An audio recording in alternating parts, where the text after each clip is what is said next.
Fund industry ने 3 अहम कदम उठाए हैं। क्या हैं ये कदम? इस पर हमारे सहयोगी अनुराग शाह ने एमफी के चेयरमैन और एचडीएफसी एएमसी के एमडी और सीईओ नवनीत मुनोद से खास बातचीत की। हमारे साथ खास बातचीत के लिए मौजूद है एमफी के चेयरमैन और एचडीएफसी एएमसी के MD and CEO Navneet Munot ji. Sir, 3 बड़े ऐलान जो किए हैं एमफी के द्वारा आज सेबी चेयरमैन ने जिन्हें लॉन्च किया, जिसमें छोटी एसआईपी है, तरुण प्रोग्राम है और मित्रा प्लेटफॉर्म है, तो ये किस तरह से गेम चेंजर होंगे? और अभी जो 5 करोड़ का जो यूनिक इन्वेस्टर्स का प्लेटफॉर्म है, उसे आप कितना तक ले जाना चाहते हैं और आपको लगता है उतना स्कोप है? एमफी में हम सभी लोगों की यही कोशिश है सेबी के निर्देशन में कि हम ज़्यादा से ज़्यादा लोगों तक म्यूचुअल फंड का प्रोडक्ट पहुंचा सकें। म्यूचुअल फंड सही है, ये सबने जान लिया, लेकिन म्यूचुअल फंड को किस तरह से सही बनाना है हर परिवार के लिए, और उसमें छोटी रकम से भी पैसा लगाया जा सकता है और भारत की प्रगति में हिस्सेदारी बनाई जा सकती है।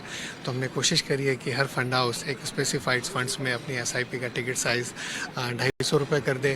दूसरा, तरण योजना, भारत की जो युवा शक्ति है जो आज स्कूल्स में है, कॉलेजेस में है, वहाँ पर हम एक ट्रेनर बना के बच्चों को फाइनेंशियल लिटरेसी बताएं, बच्चों को बाज़ारों के बारे में समझाएं, और जो बच्चे बराबर समझ लें उनको ये भी कोशिश करें कि ये सिर्फ ज्ञान ही नहीं रहे, बल्कि उन्हें एक प्रैक्टिकल रूप में एक निवेश भी कर सकें।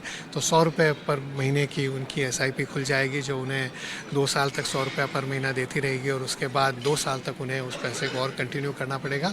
तो वो समझ जाएंगे केवाईसी कैसे करी जाती है, म्यूचुअल फंड का निवेश कैसे होता है। तो एक तो हो गया कि आर्थिक जानकारी मिले, फाइनेंशियल लिटरेसी बढ़े, और दूसरी हो गई कि उन्हें एक यात्रा भी म्यूचुअल फंड के निवेश की कराई जा सके।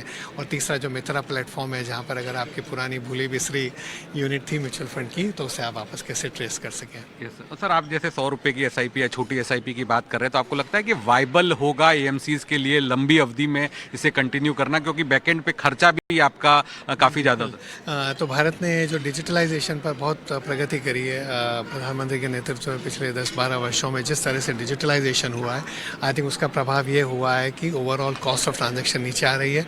लेकिन हमारे सभी को सिस्टम के जो पार्टनर्स हैं, चाहे हमारे आरटीएस हैं, चाहे हमारे केआरएस हैं, चाहे एक्सचेंजेस हैं, सब ने मेहनत करके, म्यूचुअल फंड इंडस्ट्री ने मेहनत करके सेबी के निर्देशन में, उनके मार्गदर्शन में कोशिश करी कि हम ऐसा करें कि 250 रुपये की एसआईपी सिर्फ ज़बरदस्ती नहीं करें, बल्कि उसे हम एक वायबल, एक कमर्शियली वायबल प्रोडक्ट बनाएं। चलिए अगली खबर की ओर बढ़ते हैं।